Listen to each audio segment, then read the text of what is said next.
ಈಶ್ವರ್ ಖಂಡ್ರೆ ಕುಮಾರಸ್ವಾಮಿ ಮೇಲೆ ದ್ವೇಷ ಮಾಡಿ ರಾಜ್ಯ ಹಾಳು ಮಾಡ್ಕೋಬೇಡಿ, ಇದಕ್ಕೆ ಜೀವ ಕೊಡಬೇಕು ಅಂತ ನಿಂತಿದ್ದೇನೆ. ಎಷ್ಟು ಕಷ್ಟ ಇದೆ ಗೊತ್ತು ನನಗೆ. ಯಾವ ಕುಮಾರಸ್ವಾಮಿ ಈ ಒಂದು HMT ಯೂನಿಟ್ ಗಳಿಗೆ ಭೇಟಿ ಕೊಟ್ಟ, ಇಲ್ಲಿ ಬಂದಿದ್ದೇನೆ, ಹೈದರಾಬಾದ್ಗೆ ಹೋಗಿದ್ದೇನೆ, ಪಿಂಜೋರಾಗ್ ಹೋಗಿದ್ದೇನೆ, ನಮ್ಮ ಅಧಿಕಾರಿಗಳಿಗೆ ಒಂದು ಹೊಸ ರೀಬರ್ತ್ ಕೊಡ್ಲಿಕ್ಕೆ ಒಂದು ಎಕ್ಸ್ಪರ್ಟ್ ಕಮಿಟಿ ಮಾಡಿ ಇವತ್ತು ಈ ಒಂದು ಕಾರ್ಖಾನೆಯನ್ನ ವಿಶ್ವೇಶ್ವರಯ್ಯ ಕಾಲದಲ್ಲಿ, ಮಹಾರಾಜರ ಕಾಲದಲ್ಲಿ ಅವತ್ತೇನು ನಿರ್ಮಾಣ ಆಗಿದೆ, ಇದನ್ನ ಉಳಿಸಬೇಕು ಅನ್ನೋದಕ್ಕೋಸ್ಕರವಾಗಿ ಈಗ ನಿನ್ನೆ ಟಿಪ್ಪಣಿ ಬರ್ಕೊಂಡವರಲ್ಲ ಮಿನಿಸ್ಟ್ರು, ಯಾವ ಕಾರಣಕ್ಕೆ ಇದನ್ನ ಬರ್ಕೊಂಡಿದ್ದೀರಿ? ಈಗ ಇಷ್ಟು ದಿವಸ ಇಲ್ಲದೆ ಇದ್ದದ್ದು ಇಲ್ಲಿ ಬರೆದಿದ್ದೀರಿ, ಅರಣ್ಯ ಇಲಾಖೆ ವಶಕ್ಕೆ ಪಡೆಯಲು ಕ್ರಮ ವಹಿಸುವಂತೆ ಈ ಮೂಲಕ ಸ್ಪಷ್ಟ ಸೂಚನೆ ನೀಡಲಾಗಿದೆ. ಏನ್ ಮಂತ್ರಿಗಳು ಸೂಚನೆ ಕೊಟ್ಟ ತಕ್ಷಣ ವಶಪಡಿಸ್ಕೊಳಕ್ಕಾಗತ್ತಾ?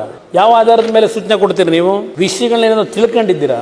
ಇವತ್ತು ಖಾಲಿ ಜಾಗ ಅಕ್ವೈರ್ ಮಾಡ್ಕೊಳಕ್ ಹೇಳೋರಿಗೆ ಅರ್ಜೆಂಟ್ ತರಾತುರಿಲಿ. ಯಾರಿಗೆ ಕೊಡಕ್ಕೆ? ಈಶ್ವರ್ ಖಂಡ್ರೆ ಯಾರಿಗೆ ಕೊಡೋದಕ್ಕೆ ತರಾತುರಿಲಿ ನಿನ್ನೆ ಆದೇಶ ಮಾಡಿದಿರಿ? ಈಶ್ವರ್ ಖಂಡ್ರೆ ಅವರೇ, ಎಲ್ಲೆಲ್ಲಿ ಲೂಟಿ ಆಗ್ತಿದೆ ಮೊದಲು ಅದು ಸರಿಪಡಿಸ್ಕೊಳ್ಳಿ. ಇದು ಧರ್ಮಕ್ಕೆ ಕೊಟ್ಟಿಲ್ಲ ಈ ಲ್ಯಾಂಡ್ ಅನ್ನ HMT ಗೆ.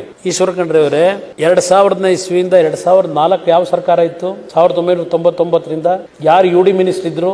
ನಾನೀಗ ರಾಜಕೀಯ ಬೆರೆಸಬಾರ್ದು. ಇಲ್ಲಿಗ ನನಗೆ ಬೇಕಾಗಿರೋದು ಈ ಸಂಸ್ಥೆ ಉಳಿಬೇಕು ಅನ್ನೋದಕ್ಕೋಸ್ಕರ ಇವತ್ತು ನಾನು ಯೋಚನೆ ಮಾಡ್ತಾ ಇರೋನು. ಅವತ್ತಿನ ಕಾಲದಲ್ಲಿ ಸುಮಾರು 200 ಎಕರೆ ಲ್ಯಾಂಡ್ ನ ಮಾರಾಟ ಮಾಡ್ಲಿಕ್ಕೆ ಪರ್ಮಿಷನ್ ಕೊಟ್ಟವ್ರು ಯಾರು? ಯಾರ್ಯಾರಿದ್ರು ಅವತ್ತು? ಸರ್ಕಾರ ನಡೆಸ್ತಿದ್ದವ್ರು ಯಾರು? 1999ರಿಂದ 2004. ಇದೇ ಕುಮಾರಸ್ವಾಮಿ 2006 ಮುಖ್ಯಮಂತ್ರಿಯಾಗಿ ಆದೇಶ ಮಾಡಿದ್ದೇನೆ, HMTಯ ವ್ಯಾಪ್ತಿಯಲ್ಲಿರ್ತಕ್ಕಂಥ ಯಾವುದೇ 1 ಇಂಚು ಭೂಮಿಯನ್ನ ಇವತ್ತಿನಿಂದ ಯಾವುದೇ ರೀತಿಯಲ್ಲಿ ಇವತ್ತು ರಿಜಿಸ್ಟರ್ ಆಗಬಾರದು, ಎಲ್ಲ ಸಬ್ ರಿಜಿಸ್ಟ್ರಾರ್ ಕಚೇರಿಗಳಿಗೆ ಸೂಚನೆ ಕೊಡಬೇಕು ಅಂತ ಹೇಳಿ 2006ಕ್ಕೆ ಕೊನೆಗಾಣಿಸ್ತೆ.